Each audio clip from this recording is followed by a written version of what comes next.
우리에게 주신 하나님의 말씀 같이 보겠습니다. 사무엘상 19장 1절로 7절의 말씀입니다. 사무엘상 19장 1절로 7절의 말씀입니다.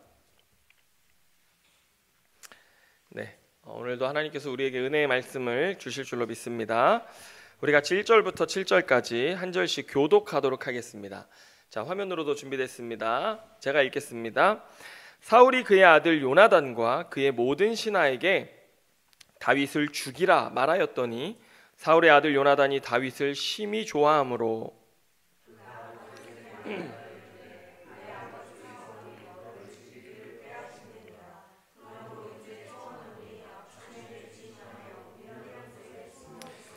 내가 나가서 내가 있는 들에서 내 아버지 곁에 서서 내 일을 내 아버지와 말하다가 무엇을 보면 내게 알려주리라 하고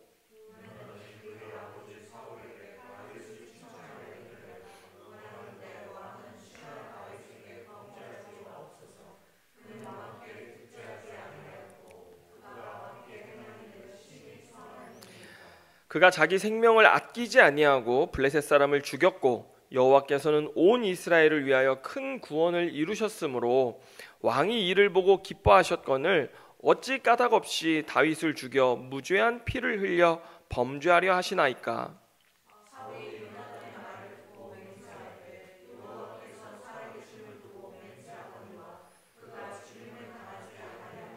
같이 읽습니다. 요나단이 다윗을 불러 그 모든 일을 그에게 알리고 요나단이 그를 사울에게로 인도하니 그가 사울 앞에 전과 같이 있었더라. 아멘. 자, 오늘 이 말씀 가지고 하나님이 찾으시는 왕 25번째 말씀을 함께 나누도록 하겠습니다. 자, 여러분 오늘 말씀을 보면 오늘 본문에서 이제 사울과 다윗의 갈등이 아주 극에 달해 있는 것을 우리가 볼 수 있습니다. 1절 말씀 한번 다시 읽어보면, 자, 화면으로 보여주세요. 사울이 그의 아들 요나단과 그의 모든 신하에게 다윗을 죽이라 말하였더니 이렇게 말하고 있습니다. 예, 결국 이 사울은 다윗을 향한 적개심을 이제 본격적으로 드러내어서 명령을 내리는 것이죠. 어떻게 하라고 했어요? 다윗을 죽이라고 하는 왕명이 입에서 떨어졌습니다. 자, 여러분 우리가 이 상황을 한번 잘 생각해 보겠습니다. 다시 한번 잘 생각해 보면, 여러분 지금 다윗은 죄가 있습니까? 없습니까? 아무런 죄가 없어요. 그런데 단지 하나님이 기름 부어 세우신 왕이라는 이유 외에는 아무런 죄가 없는데 이런 고난을 당하고 있는 것입니다. 만약에 다윗이 죄가 있어서 이런 고난과 아픔을 겪는 것이라면 그것은 우리가 구약의 이 신명기적 그 형벌, 마땅한 이 저주와 축복 이 구문이 있는데 신명기 28장에 나타난 신명기적 형벌이라고 우리는 이해할 수 있을 것입니다. 한번 볼까요? 이 신명기 28장 15절과 19절 말씀 보겠는데, 자, 우리 화면으로 한번 읽어보도록 하겠습니다.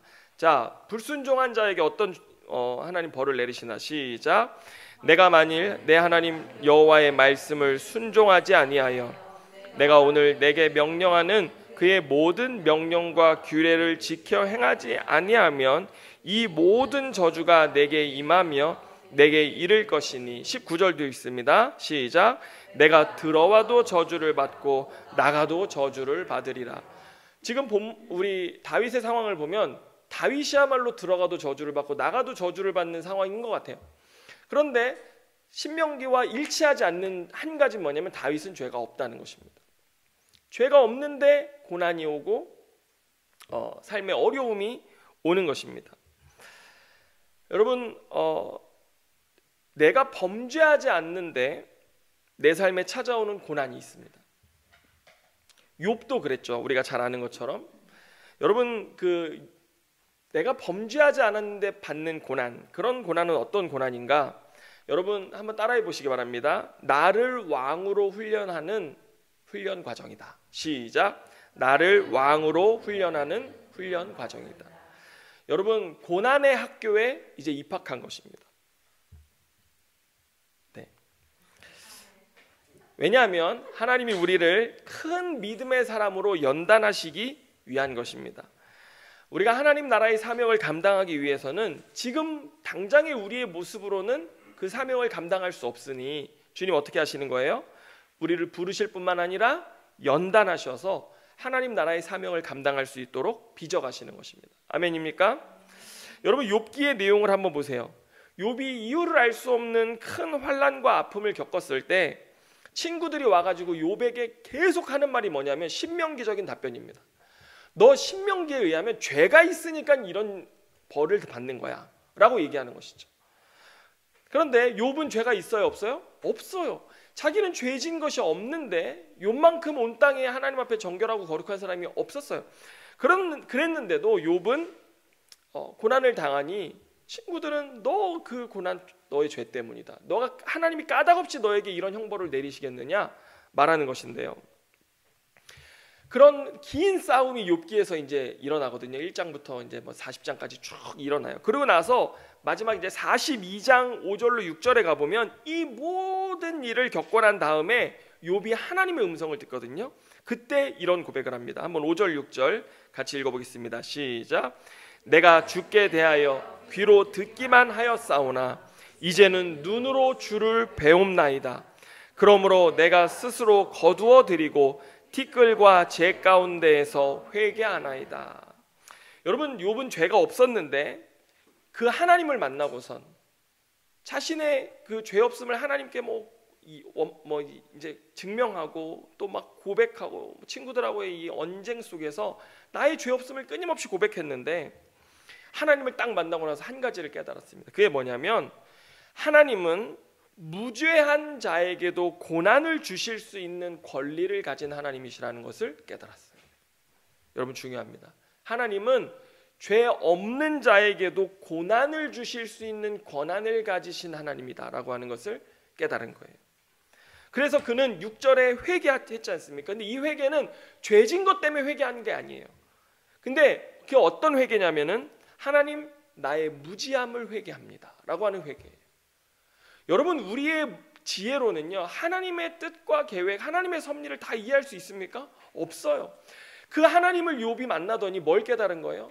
야, 내가 알 수 없는 고난의 이유가 하나님께는 있을 수 있는 거구나 라고 하는 것을 깨닫고 나의 이 무지함, 하나님의 그 정말 그 마지막 40장부터 보면요 내가 널 지었을 때 내가 어떻게 지었는지 아냐 뭐부터 해가지고 해를 짓고 달을 짓고 땅을 짓고 천지를 지을 때 내가 어떻게 했는지 너 아냐 뭐부터 해가지고 하나님 계속 욥에게 따지시거든요. 욥이 대답을 못하는 거예요. 결국 뭐예요? 하나님 나는 무지한 자입니다라는 것을 고백하고 욥은 그때서 고난을 통해서 하나님이 어떤 분이신지를 진정으로 알게 되었던 것입니다. 그래서 6절에 뭐라고 그래? 아니 5절에 뭐라고 그래요? 내가 귀로 듣기만 하였사오나. 여러분 당시에는 이 하나님에 대한 말씀을 이 책이 우리처럼 뭐 성경책이 있는 게 아니라 다 귀로 들었습니다. 그러니까 들은 거는 읽은 거예요. 근데 귀로 듣기만 했어요. 내가 하나님에 대해서 귀로 배우기만 했어요. 성경을 통해. 근데 이제 하나님을 어떻게 한다고 그래요? 눈으로 본다. 이건 뭐냐면요 내 경험을 통해 내 체험을 통해 내 삶 속에서 이야 하나님 이런 하나님이시구나라는 것을 깨달았다라고 이야기하는 것입니다. 여러분 내 삶에 고난이 오는데 나에게 죄가 있어요. 내 죄가 하나님 앞에 있다는 것을 내가 알잖아요. 그러면 우리는 어떻게 해야 돼요? 회개해야 됩니다. 그 신명기적 형벌이 우리에게 오는 것이에요. 회개하고 예수 그리스도의 보혈 앞에 우리가 나아가야 합니다.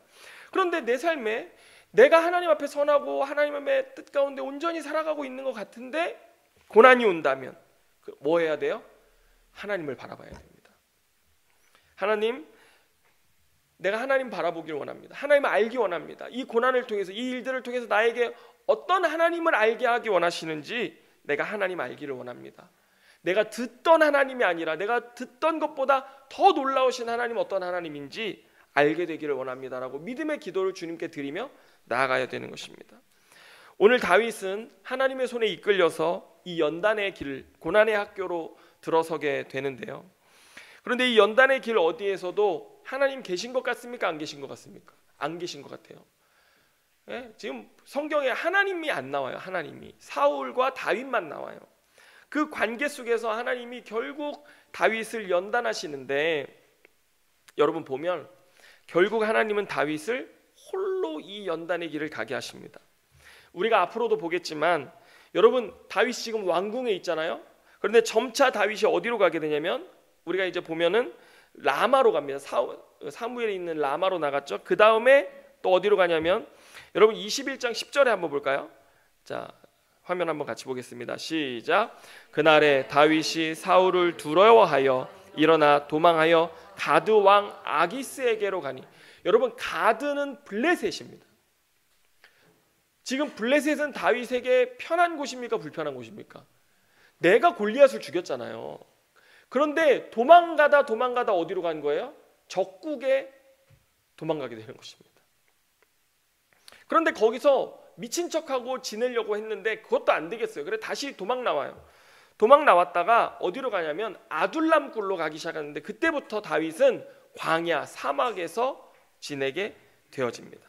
왕궁에서 하나님 어디까지 내려가게 하세요? 사막까지, 광야까지 내려가 사울을 피해 도망하게 하는데 하나님은 광야에서 다윗을 1대1로 훈련하기 시작하십니다. 그리고 아무도 의지할 수 없는 곳이 광야잖아요. 아무도 의지할 수 없게 해요. 그리고 광야에 갔는데도 그 광야 지역 사람들이 계속 사울에게 다윗이 여기 있다, 다윗이 여기 있다 알려주는 거예요. 그래서 그 광야에서마저도 도망 다니기 시작하는데 하나님이 어떻게 하냐면 딱 죽지 않을, 이게 웃으면서 할 얘기가 아닌데요, 딱 죽지 않을 정도만 간신히 피하게 하세요. 그런데 여러분 놀라운 건 하나님이 다윗을 사울에게 넘겨주십니까? 안 넘겨주십니까? 안 넘겨주세요. 여러분 아시겠어요? 우리가 고난 중에 어려움을 겪고 홀로 두려운 광야로 들어가게 될지라도요, 주님이 우리를 어떻게 도우시고 일하시는지 때론 보이지 않을지라도 주님은 어떻게 하세요? 우리를 딱 죽지 않을 정도만 살게 하세요. 그런데 그건 주님이 우리를 내버려 두신 거예요? 아니면 함께하고 계신 거예요? 함께하고 계신 거예요. 예. 그래서 이런 시간들을 통해서 하나님은 다윗을 기름만 부음받은 왕이 아니라 이제 진정으로 하나님의 통치를 대행할 하나님의 사람으로 다윗을 연단해 가시는 거예요. 여러분, 누가 이와 같은 훈련을 좋아하겠습니까? 그러나 어느 때든지 우리가 광야 훈련에 들어갔다라고 생각됐을 때 여러분, 이 훈련은 어떻게 해야 되는 거예요? 하나님을 바라보는 훈련인 거예요. 그리고 우리가 듣기만 하였던 하나님이 아니라 내 삶에 경험되어지는 그 놀라운 하나님, 새로운 하나님을 경험하는 시간이라는 것을 기억하고 여러분 믿음으로 이 시간들을 잘 걸어가시기를 축원합니다. 자, 이제 다윗이 광야 훈련으로 들어가는데 여러분, 하나님 그 길 가운데서 우리의 삶에 어떻게 일하시는가? 제가 지난 시간에도 말씀드렸지만 이 광야길, 이 훈련의 길, 오늘 이제 우리가 7장부터 보면은 17장 이후 18장부터 보면요, 하나님에 대한 역사가 나타나잖아요. 사람의 관계만 나타나요. 그런데 전혀 하나님 일하시는 것 같이 보이지 않는 상황 속에서도 어떻게 하나님 우리를 돌보시는가? 사람을 통해서 우리를 돌보신다는 것입니다. 하나님 사람을 통해 우리의 삶을 끝까지 붙드시고 도와주시는데, 자, 오늘 본문에 세 사람이 등장합니다. 여러분, 우리는 살면서 하나님이 우리 곁에 아주 소중한 사람을 두셨다는 것을 알아야 됩니다. 여러분 옆에 한번 보세요. 너무나 소중한 사람들입니다. 우리가 이 구원의 길을 걷고 인생의 길을 걸을 때 이분들이요 정말 소중한 사람들입니다. 이렇게 감동이 없으시다니. 겪어보셔야지 알겠습니까? 저는 조금 겪어봐서 이제 좀 알 것 같습니다. 여러분 너무 귀한 분이에요. 여러분, 어떤 사람이 자기 자녀에게 인생에 대해서, 인생이 무엇인지 가르치면서 뭐라고 했냐면, 인생에서 남이 나에게 도움을 줄 때 그 도움을 기꺼이 받을 줄 알아야 된다라고 자녀를 가르치더라고요. 왜냐하면 인생의 성공은 결코 나 혼자만의 힘으로 되지 않는다는 것을 알아야 된다라고 자녀에게 가르치는 거예요. 우리가 혼자 성공한 것 같지만요, 그건 굉장한 교만입니다. 우리 주변에 내가 걸어가는 길 가운데 무수히 나를 도와주는 사람들의 손길이 있었기 때문에 여러분 성공할 수 있었다는 것 알아야 됩니다. 여러분, 삶이 너무나 안락하고 편안하고 정말 삶의 길이 때로는 너무나 평탄한 것 같을 때 한번 여러분 주변을 돌아보세요. 참 제가 이런 말 할 때마다 저는 죄인이 되거든요. 아내가 밥상을 차려주고 빨래를 해주고, 빨래를 개서 서랍에 넣어주고, 양말을 개켜서 거기에 넣어주고, 집을 청소를 하고 했기 때문에 집에 들어오면 편안하게 잘 수 있고 맛있는 밥을 먹을 수 있고 쉴 수 있는 것입니다. 아멘입니까? 여자들만 아멘을 하시고, 아니 근데 여성들도 마찬가지예요. 남자들이 옆에 있어서 무언가 의지할 힘이 되어주고 또 밀어주고 도와주고 함께 해주기 때문에 우리의 가정이 영이 되는 거예요. 예. 그래서 결코 혼자만의 힘으로 우리는 살 수 없다는 것을 인생 가운데 배워야 됩니다. 여러분 아시겠어요? 우리 혼자 살 수 없는 자들입니다.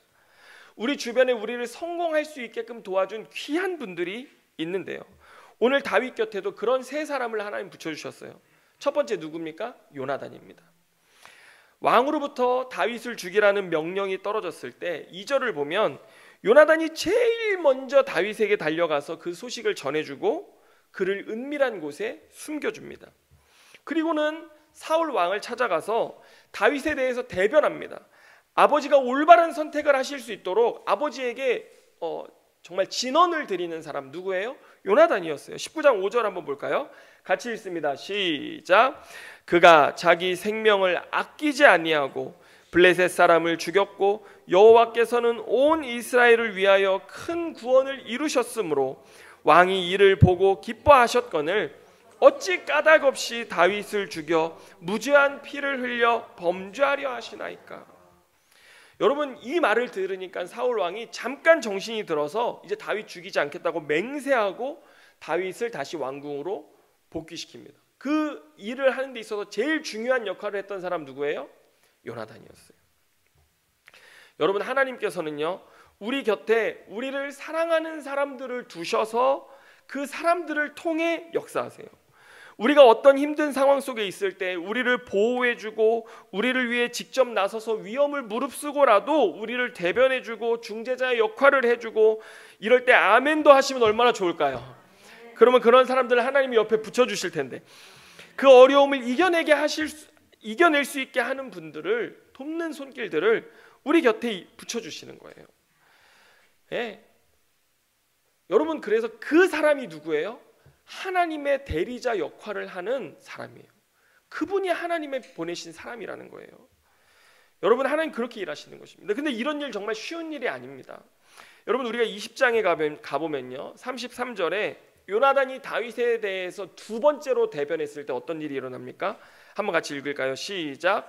사울이 요나단에게 단창을 던져 죽이려 한지라 요나단이 그의 아버지가 다윗을 죽이기로 결심한 줄 알고 두 번 얘기했더니 그때는 뭐라고 그래요? 사울 왕이 다윗에게 던졌던 창을 자기 아들에게 던집니다.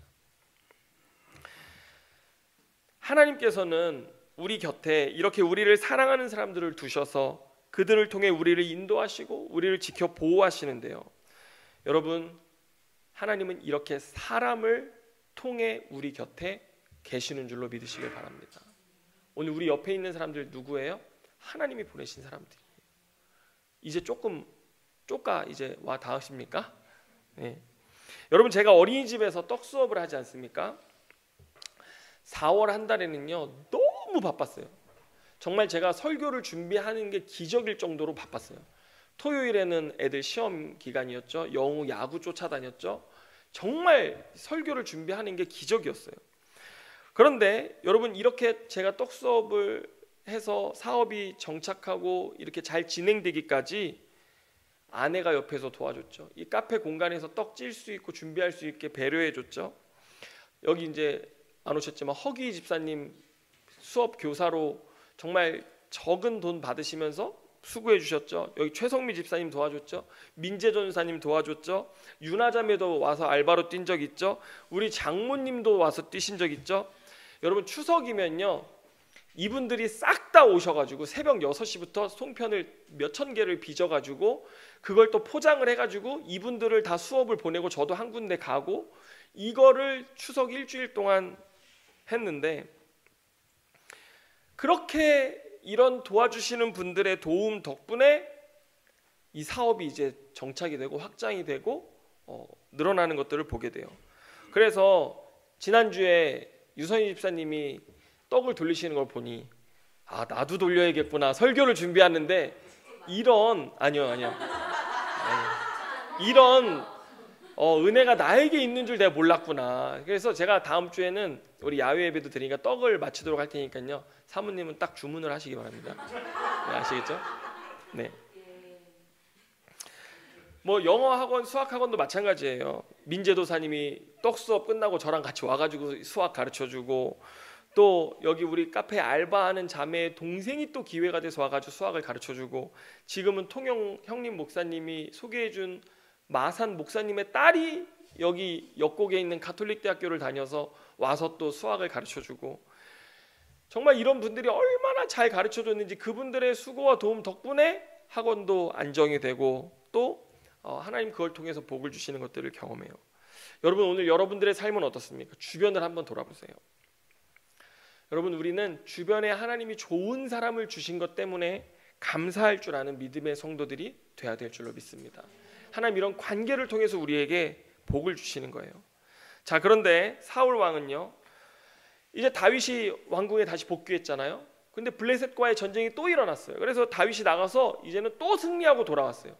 그러니까 다윗이 큰 공을 세우고 또 돌아오니까 사울의 마음에 또 악신이 임해가지고 또 다윗을 죽이려고 창을 던진 거예요.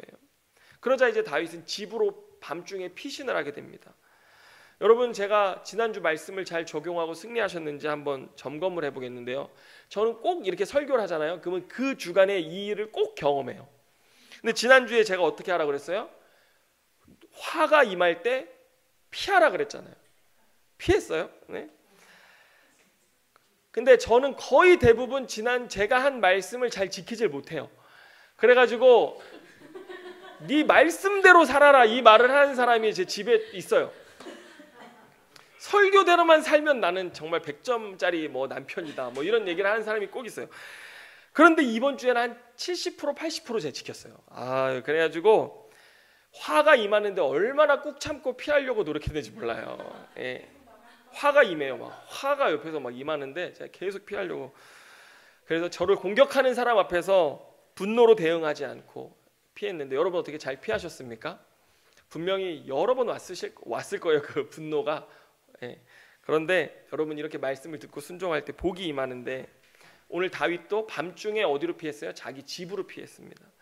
그런데 사울 왕이 군사들을 보내가지고 쫓아가서 다윗을 죽이려고 하는데, 자 11절 말씀 한번 보겠습니다. 같이 읽습니다. 시작.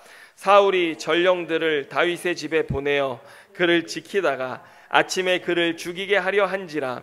다윗의 아내 미갈이 다윗에게 말하여 이르되, 당신이 이 밤에 당신의 생명을 구하지 아니하면 내일에는 죽임을 당하리라 하고. 여러분, 이번에 두 번째, 하나님 누구를 통해서 다윗을 도우시냐면 아내 미갈을 통해서 다윗을 구하십니다. 여러분, 미갈이 딱 보니까요, 아버지가 군사들을 보냈는데 지금 도망하지 않았다가는, 여기 보면 뭐라고 돼 있어요? 당신이 이 밤에 당신의 생명을 구하지 아니하면 내일에는 죽임을 당하리라 라는 촉이 누구에게 왔어요? 미갈에게 왔어요. 다윗은 못 느꼈어요. 미갈에게 왔어요. 그래서 다윗을 창문 밖으로 달아내려가지고 도망치게 했습니다.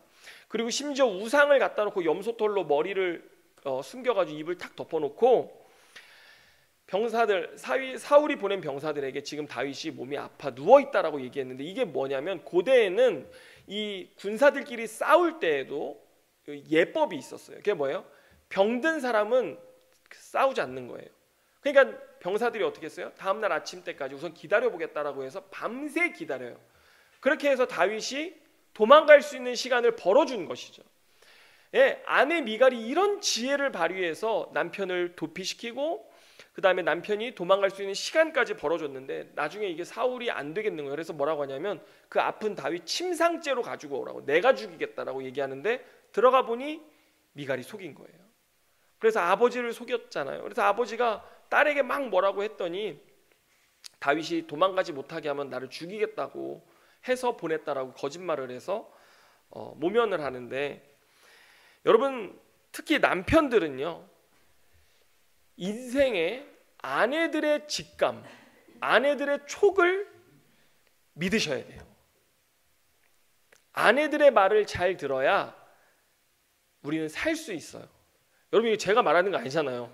지금 성경의 메시지를 가지고 얘기하는 거예요. 아내들은요 삶에 아주 예민한 촉이 있습니다. 이거는 남자들이 갖고 있지 못한 이런 오감을 넘어서는 육감이 있어요. 그래서 남자들이 못 느끼는 걸 느끼고 알아채는 그런 경우가 많아요. 제 아내는요 제가 먼 길 뭐 설교하러 가거나 수련회 사역하러 가면은 거의 저와 함께 갑니다. 왜냐하면 제가 피곤한 상태로 있다가 가서 운전하면 졸음운전을 제가 또 많이 하거든요. 그러니까 본인이 마음에 편하지가 않은 거예요. 그러니까 어떻게 해요? 바쁜 일을 미뤄두고서라도 같이 따라가서 가면서 운전도 해주고 도와주는 거예요. 또 제가 어떤 사역을 하려고 할 때 아내가 그래요. 여보 그 사역은 하지 않는 게 좋을 것 같아. 그러면요 제가 한 50%는 말을 듣다가 또 안 듣다가 하다가도요 그래도 그 말을 제 마음속에 담아둡니다. 여러분 목회의 80%는 사모가 한다는 말이 있어요. 제가 아무리 설교하고 뭐 가르치고 뭐 하지만요 목회의 대부분은요 사모님의 촉으로 이루어지는 것입니다. 사모님의 직감 이런 것들 있잖아요. 그래서 여보 저기 신방해야 될 것 같아. 이러면 신방해야 되고요. 여러분 전 모르잖아요. 전 둔해가지고 뭐 지혜도 없고 감각도 없고 그냥 앞에서 이렇게 설교만 하고 성경만 알고 뭐 그러지 뭘 몰라. 근데 여러분 여보 신방해야 돼. 여보 저 사람 이런 당신이 듣기에 이렇게 들렸지만 저걸 얘기하는 것 같아. 이런 식으로 지혜를 가르쳐 주는 거예요. 여러분 제가 늘 얘기하지만 카페도 이쪽으로 오냐 마냐를 기도하고 본인이 결정했어요. 제 말 들었으면요 우리는 아직도 저쪽에서 예배했거나 아니면 저 카페 문을 닫았거나 뭐 그랬을 상황이었을 거예요. 그래서 이번 5월 달에 여러분 한번 해보자고. 우리 뭘 하냐면 우리 남성분들은요 5월 달은 아내의 직감을 믿어보자. 네. 그리고 순종해보자. 그리고 6월에는 어떤 일이 있었는지 간증해보자. 우리 한번 해보는 거예요. 네. 여러분 오늘 말씀을 통해 보세요. 하나님의 음성은 아내의 입술에 있고 아멘입니까? 어떻게 아멘을 아무도 안 하세요? 이렇게 하나님의 음성은 어디에 있었어요?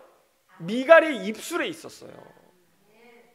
보이지 않는 하나님의 음성 메시지는요 아내의 입술에 있었고요. 하나님의 지혜는 어디에 있었어요? 미갈의 생각에 있었습니다.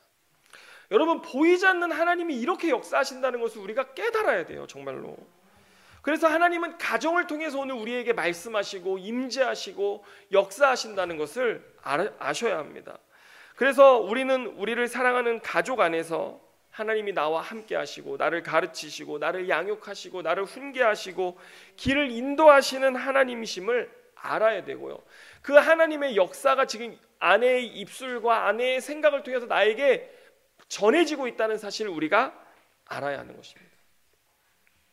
여러분 부모된 우리들이요 이 5월에 자녀들을 위해 기도하시고 또 우리가 5월에는 가정의 달이기 때문에 또 자녀들에 대한 생각들을 많이 하게 되잖아요. 그런데 여러분 이거 되게 중요합니다. 부모로서의 직감이라는 게 있잖아요. 여러분 이거 맞습니까 틀립니까? 맞아요.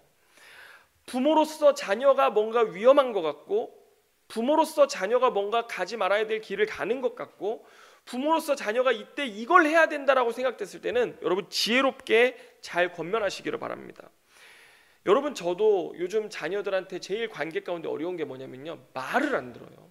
옛날엔 제가 억지로라도 시킬 수 있었거든요. 그런데 이제는 말을 아예 안 듣습니다. 그래서 제가 무슨 말하면 방문을 쾅 닫고 들어가 버려요. 그리고 말하지 말라고 그러고 아빠 말하고 싶지 않다고 그러고요. 이게 얼마나 제가 마음에 상처가 됐는지 5월 8일 어버이날 어머니께 이제 전화를 드렸어요. 찾아가진 못했지만 돈 보내드리고 이제 전화를 하면서 제가 그런 얘기를 했습니다. 어머니 어떻게 이 김정진을 키우셨습니까? 왜 그러니? 그러셔가지고요. 자식을 키우는 것이 새 아들을 키우는 것이 쉽지만 않다는 것을 요즘 너무 절감하고 있습니다. 어머니 이렇게 말씀드렸더니 어머님도 5학년 때부터 맞벌이를 하셨기 때문에 너무 바쁘셨어요. 제가 어떻게 크는지 막 학교에서 왜 손을 들고 계세요? 벌 쓰시는 거예요? 학교에서 뭐 괜히 학생 부장한테 찍혀서 반성문 써가지고 엄마 도장 받아와라 이런 거나 맨날 하고 문제를 많이 일으켰잖아요. 근데 어머님도 때마다 직감이 있으셨던 거예요. 그래서 저를 위해 헌금하시고 저를 위해 특별히 기도하시고 기도 부탁을 받으시고, 어머니도 인생의 순간순간에 하나님이 가르쳐 주시는 직감과 그런 어떤 인도하심을 따라서 정말 신경 쓸 수 없었대요. 저 너무 바빠서 너에 대해서 그래서 어머님이 저를 한 번도 혼내키지 않으셨어요. 제가 그렇게 방황하는데도 어머님 뭐라고 하셨냐면, 내가 엄마로서 너에게 도리를 다하지 못했기 때문에 너를 혼낼 자격이 없어서 나는 너를 혼내지 않았다라고 이렇게 말씀하셨어요.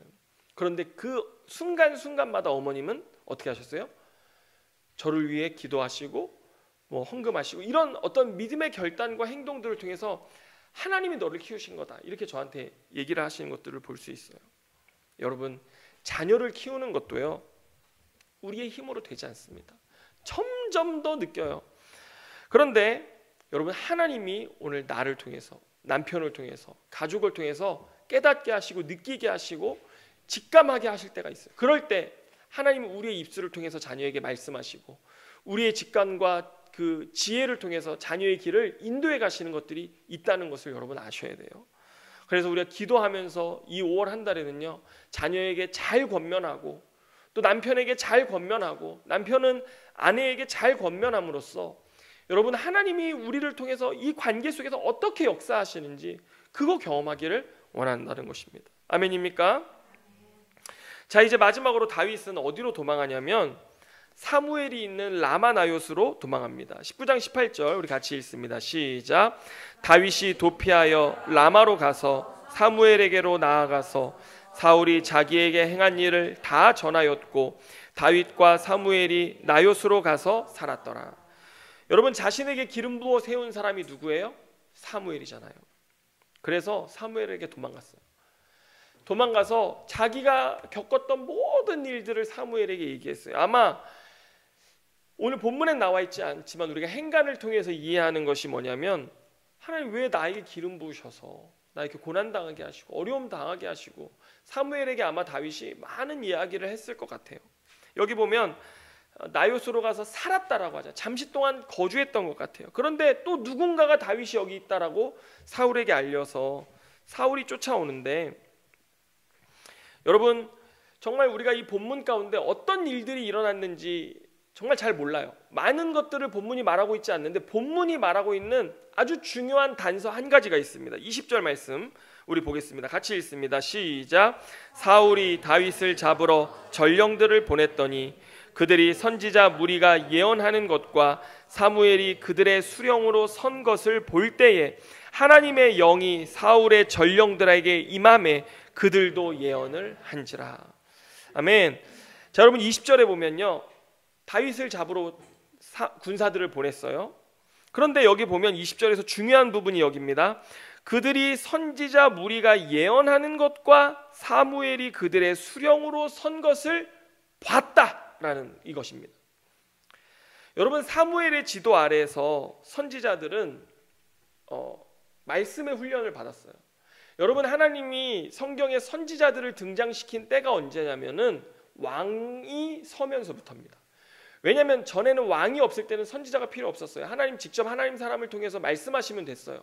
그런데 왕권이 생기기 시작하면서 왕의 권위에 그 어떤 백성도 누구도 도전할 수 없고 대적할 수 없게 되자 하나님은 그때부터 선지자를 세우기 시작했습니다. 그래서 선지자를 보내서 왕의 권위 위에 있는 하나님의 말씀을 그에게 직접 가르치시고 경고하기 시작했던 것인데, 여러분 오늘 보면 사무엘과 함께 예언하던 선지자들의 무리 속에 다윗이 함께 있었다는 것을 우리는 알 수 있어요.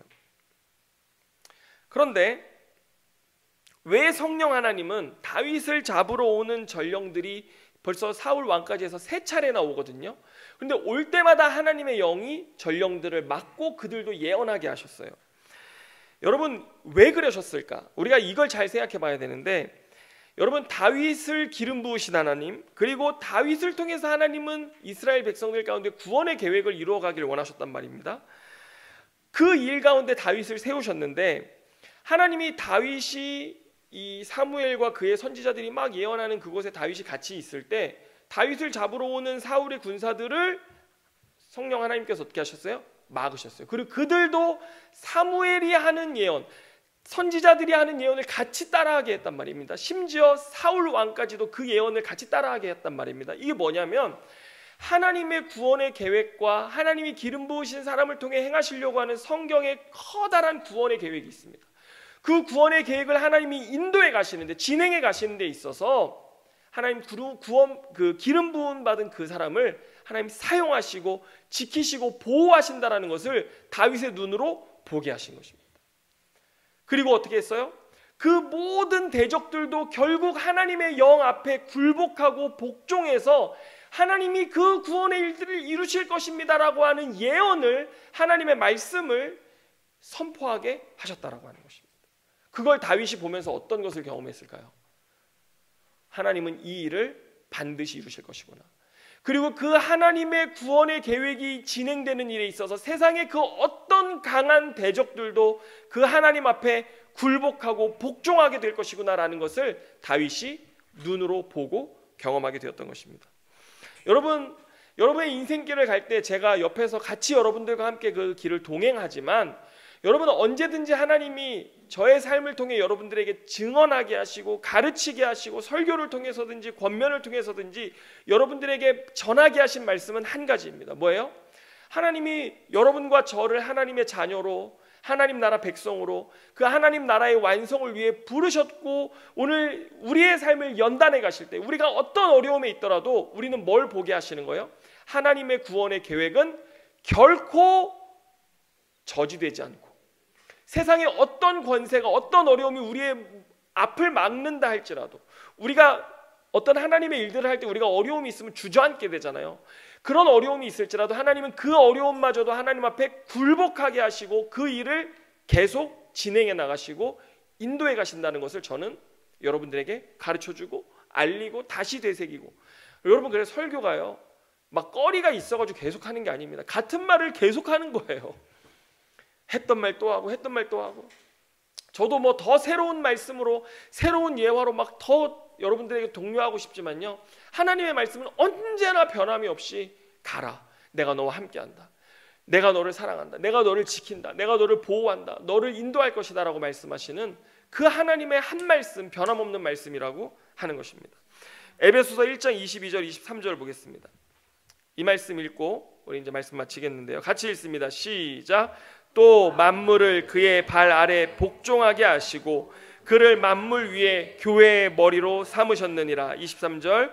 교회는 그의 몸이니 만물 안에서 만물을 충만하게 하시는 이의 충만함이니라. 아멘입니까?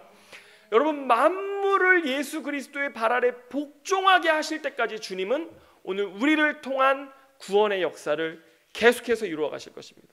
그 과정 가운데 우리의 생명이 끊어지고 우리가 병이 들고 우리가 문제 앞에 주저앉고 낙심하고 우리의 삶의 문제로 어려울지라도 주님은 그 하나님 나라의 역사를 반드시 이루실 것이기 때문에 우리로 하여금 다시 일어나고 부활의 소망을 가지고 하나님의 능력으로 이 일들을 감당하며 걸어나가게 하신다는 것입니다. 여러분, 그런데 이 일들을 하나님은 어떻게 하신다고요? 우리 주변에 있는 사람들을 통해서. 누가 있었어요? 요나단 같이 아주 가까운 나를 사랑하는 친구, 동료들, 그리고 두 번째 가족, 아내를 통해서, 그리고 목회자를 통해서 하나님 이 일들을 이루어 가신다고 하는 것입니다. 여러분, 5월 한 달 하나님이 주신 이 축복의 관계를 마음껏 누리시길 바랍니다. 그리고 그 안에서 하나님이 우리에게 말씀하시는 음성을 듣고 여러분 순종해 나갔을 때 하나님이 여러분의 삶에 놀라운 일 이루시는 것들을 다 경험하시는 저와 여러분 다 되시기를 주님의 이름으로 축원합니다. 기도하겠습니다. 주님, 감사합니다. 우리의 삶의 주변에 이렇게 좋은 분들, 하나님의 사람, 하나님의 대리자들을 세워주셔서 오늘 우리에게 역사하고 우리를 인도하시고 우리를 가르치시고 우리를 깨닫게 하시고 우리를 연단하시는 것들을 보게 하시니 주님 감사합니다. 주여, 주님 여기 계셔서 우리와 함께 하시는 줄로 믿습니다. 여기서 우리를 도움의 손길로 붙들고 계신 줄로 믿습니다. 우리에게 지금도 말씀하고 계신 줄로 믿습니다. 주여, 우리를 붙들어 주시니 감사드립니다. 이 5월 한 달 이 관계 속에서 하나님 주시는 놀라운 복 누리고 우리도 복이 되는, 또 하나님의 대리자로 살아가는 그 놀라운 통로, 복의 통로되는 우리들의 삶이 되도록 축복하여 주옵소서. 모든 것 주님께 감사드리며 예수님의 이름으로 기도드립니다. 아멘.